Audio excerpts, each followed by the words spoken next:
The production line usually begins with cleaning equipment, which removes impurities from raw materials such as grains or seeds.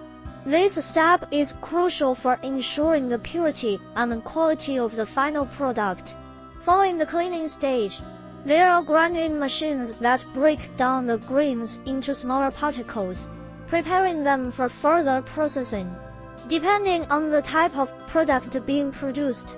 Next, the extraction process takes place using specialized equipment like screw presses or solvent extractors. These machines efficiently separate the oil from the solid components of the seeds or grains.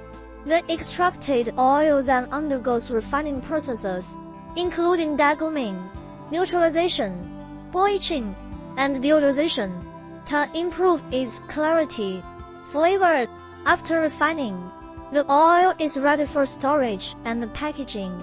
Storage tanks maintain the oil at appropriate conditions until it is packaged.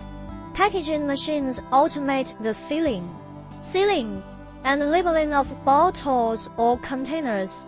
Additionally, modern grain and oil production lines often incorporate automation and control systems to monitor and manage the entire process. These systems enhance productivity, reduce labor costs, and ensure consistent product quality. Overall,